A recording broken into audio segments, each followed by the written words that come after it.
Today, joining me is Larry Pettit. He is the founder and president of FranPros. Thank you for joining us today. Well, thank you, Melissa. It's good to be with you. Now, right now, I don't know if it's an exciting time for business, but I think it is. There's going to be some changes coming down the road. Before we kind of kick off, what can you share a little bit about your background and what your company does? Absolutely. My background is I'm a business consultant and franchise consultant. I've been doing this for several years. And prior to that, I've been self-employed since I've been 25 years of age. And I've been very lucky, and God's been good to me. The companies I've started and owned, I've sold each and every one of them successfully, two of which were to public companies. And I got into franchise consulting by accident. Actually, it was through the M&A work I was doing and selling businesses. And my attorney said, Larry, because you have a talent for business, and have you ever thought about being a franchise consultant? And which I did not. Ironically, I owned a franchise. I owned a Century 21. I bought a Century 21 franchise in Pompano, Florida. And that's so I know the other side of franchising as a franchisee. And because we did a lot of business mergers and acquisitions, as I indicated, um, the ability to negotiate, the franchise attorney happened to notice that I seemed to have a talent for that. And he's the one that encouraged me. He said, I think you could really help a lot of businesses that would like to expand rather than sell. And I said, okay. I said, so if I start, how do I learn? And that's kind of thing. And he said, well, I'll teach you the legal side of it. I don't have to do the selling side or because you're skilled in that, but I'll help you with the legal side. And that's how we started over 30 years ago. Oh, And wow. I just took it a step at a time and increased my knowledge and felt more comfortable. In 2004, we opened our company called FranPros, and we were a professional franchise consulting firm, and that's what we've been doing. And we just celebrated our 20th anniversary last November of 2024. So we're Uh, good. Yeah, that's exciting, definitely. And I know you've come across a lot of companies and businesses since then. And now, for people who don't know, what one of the first things is, what is the difference between something like the franchisor and the franchisee? Well, that's a good question because one of the things that I like to do with a prospect company that would like to become a franchisor is to teach them and familiarize them with the language. As a franchisor, there is only one. Um, but as a franchisee, there can be hopefully 20, 30, 100. If you're like a McDonald's, there can be thousands. Um, but there's only one franchisor. A franchisor means that you're the corporation. You're the corporate that started it. So if we were franchising, for an example, if I may say this, Melissa's Boutique, and you had a location or two and you'd like to expand it, then a company like ours, a consulting firm, will come in and work with you and show you how to do that. And when you establish and create your legal documents, you would be the franchisor. Then every time you sell a franchise, they become a franchisee. And there's multiple differences between them. For example, the most common franchisee is called a single unit operator. That's the one that owns one unit. Then you have what's called a multi-unit operator. That's a franchisee that opens up more than one unit. Oftentimes they'll start with one, and then after a year or two, they're excited, they're making money, and they like to open a second location. That's how they become a multi-unit owner. Then you have another level called an area developer. So an area developer is exactly that. They buy a territory. For an example, if you're in Miami and you're in Miami-Dade County, you might say, if you're a different level of investor, I don't want to just own one. I'd like to buy the exclusive rights to Miami-Dade County. You know, all the county. So you would be required to open up five, six, seven, how many the franchisor believes that you could open conveniently and not over saturate yourself, if you will. So that's an area developer. Nobody else can come into Miami-Dade County because you own it. Then the next step would be what's called a master franchisee or a master franchisor. They typically, Melissa, are international. We help take companies international. So that's why we're familiar with it. And that would be like someone wanting to buy the rights to France, buy the rights to Brazil. And it's a big country, over 200 million in population. So you're talking a different level. And that relationship is one that the franchisor or the master franchisee in Brazil actually walks in your shoes. In other words, they will do the training, they will do the selling, they will do the ongoing support. That prevents you from having to go back and forth from Brazil to to Miami-Dade if that's where your home office is. So it's there's different levels for different investors, and there's also different sizes of franchises that you can invest in. You can get into a franchise for as little as $10,000, but you can also get into like a Marriott hotel, where you're going to invest several $100,000, probably millions. But it just depends on what your interest is and your level of investment. And now another thing, like some maybe what are some of the common myths that people might not know about franchising or things that you've heard? Yeah, a common myth in franchise when we talk to a prospect, oftentimes they'll ask a question like, "Do I qualify to be a franchise?" I don't think or I'm talking to someone, they'll say, "I'd like to become a franchisor, but I'm not qualified yet." And I'll say, "Why do you say that?" And they'll say, "Well, I don't have 5 units open, or I don't have 3 units open." And they're under the impression they have to have a certain amount of units open before they can qualify to become a franchisor. And that's a myth. That's not true. Actually, all you need is one. And you want to develop that unit. You want to make it, hopefully, it'll be profitable and you can go on. But it doesn't even have to be profitable. You're not regulated that way. What you want to be able to do is be able to show that it's the easy steps that we qualify is it easy to train somebody to run your business, uh, and hopefully it is, and most normally it is. Um, and how long will it take to train somebody? And just those kind of basic questions will help qualify your company to whether or not it can be a franchise that could easily be duplicated and grow. And that's what people are looking for. Franchise investors, they're looking for simplicity. That's more attractive than the ones that are complex. Now there are some companies that are unfranchisable. You just can't franchise them, and that's because of the owner. If it's a if it's a heart surgeon, it would be hard to duplicate him. If he's a very talented and very successful and very well known heart surgeon, you can't duplicate that necessarily. So there are some exceptions that you cannot um, franchise, or like an artist. You, an artist is an artist. So you can't necessarily teach someone how to become as talented as that particular artist. So therefore, you can't franchise something like that. It's the exception, but it is definitely, you have to take those things into consideration that we do to advise the prospective franchise to whether or not they can franchise their company or not successfully.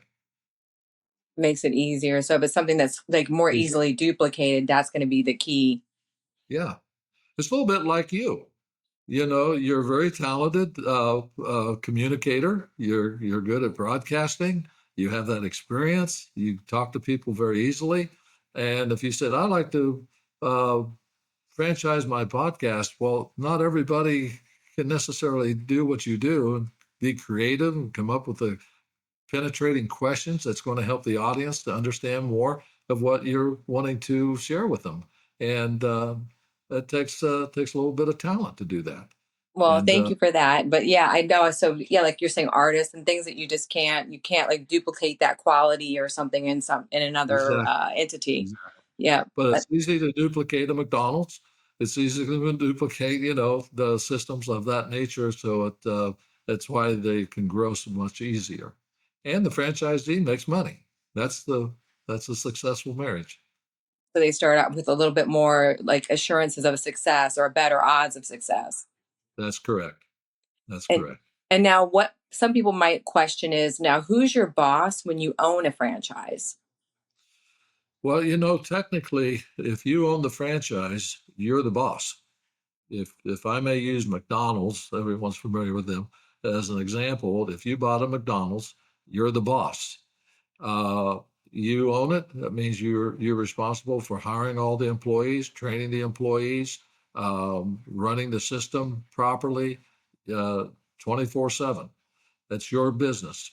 Um, they're going to support you. Corporate will support you as much as they can, but they cannot walk into your store and take over without your permission. That would be a joint uh, permission where they can come in and help you that way. Now, you're also, as a franchisee, you're also responsible for your own success or failure. A franchisor is going to set you up. They have a proven system. They want you to follow that system. If you follow the system, your odds of being successful increase dramatically. But sometimes the franchisee has their own thoughts. They have their own way of wanting to do something, and they'll go off track sometimes, and that can cause some problems.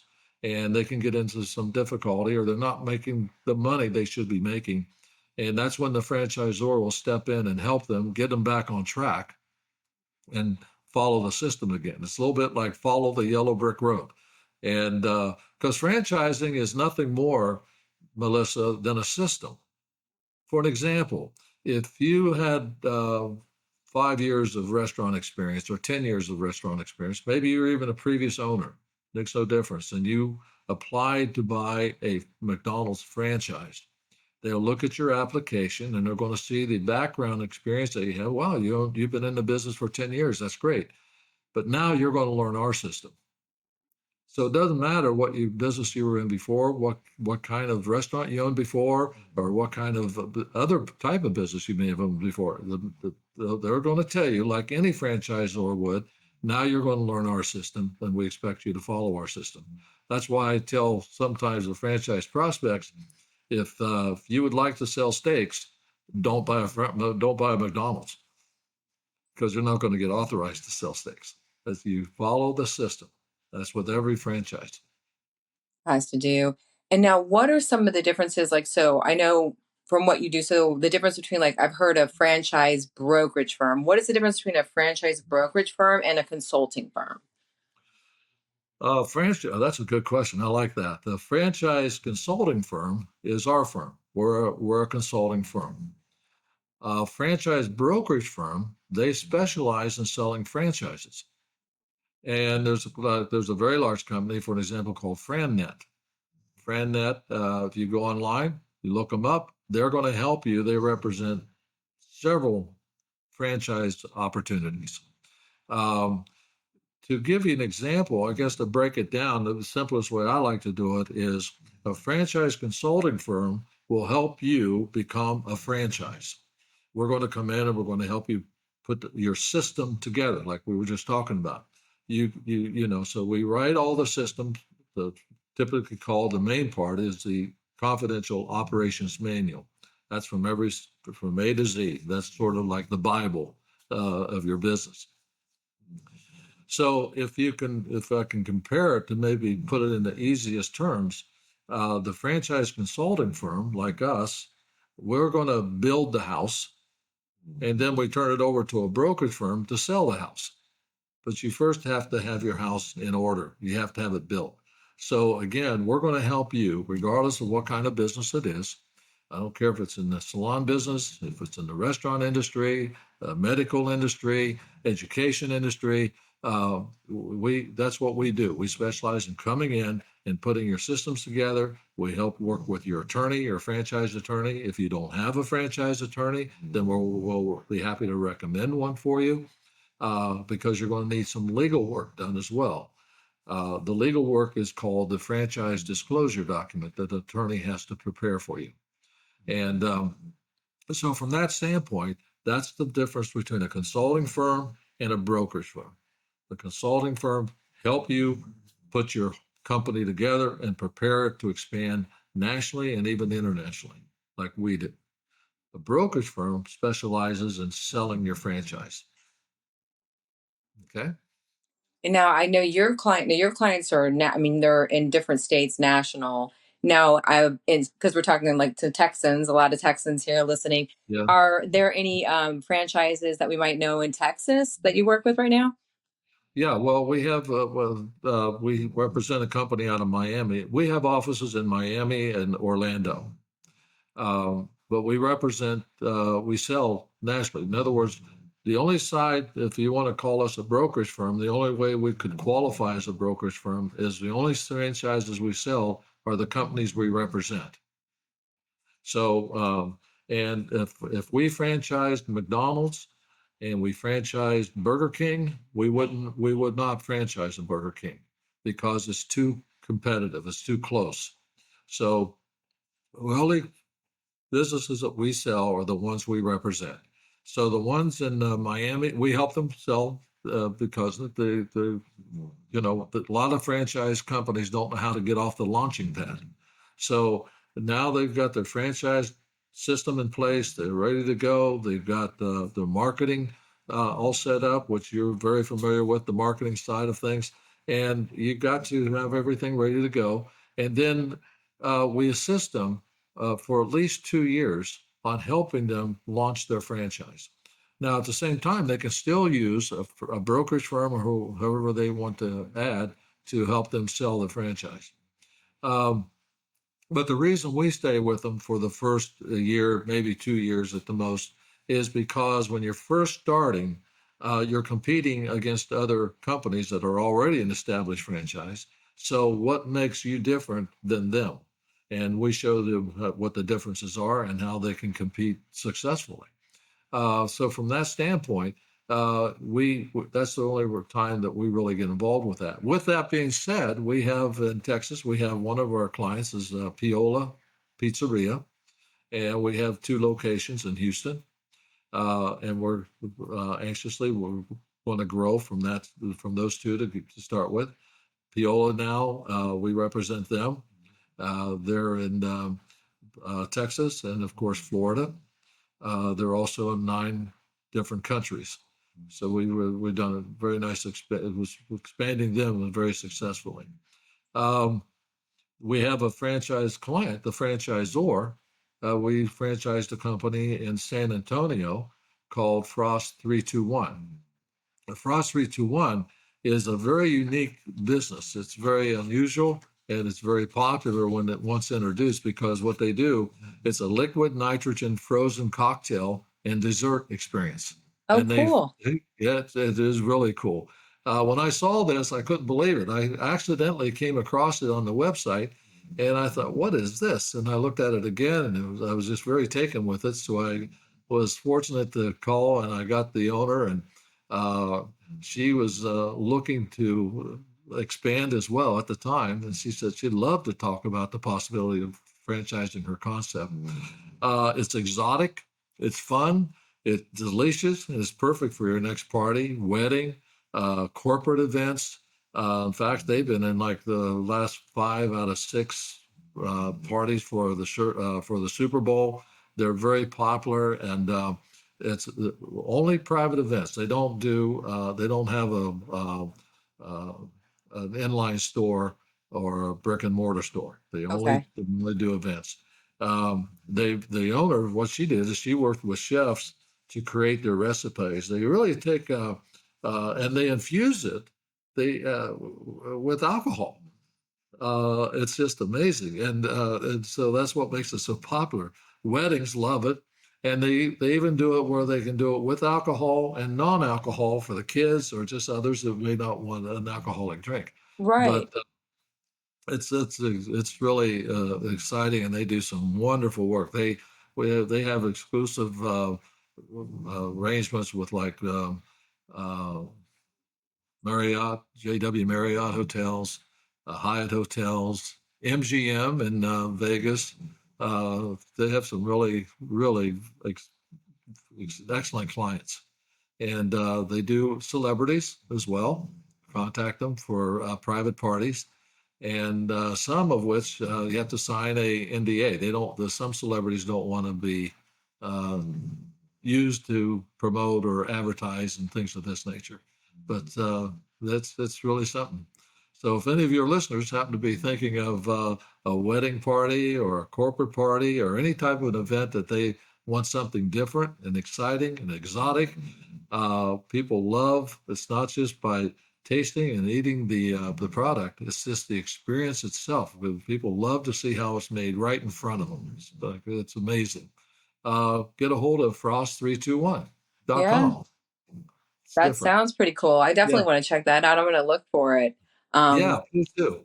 and now, if people want to find out more about FranPros and they want more information, where would they go for that?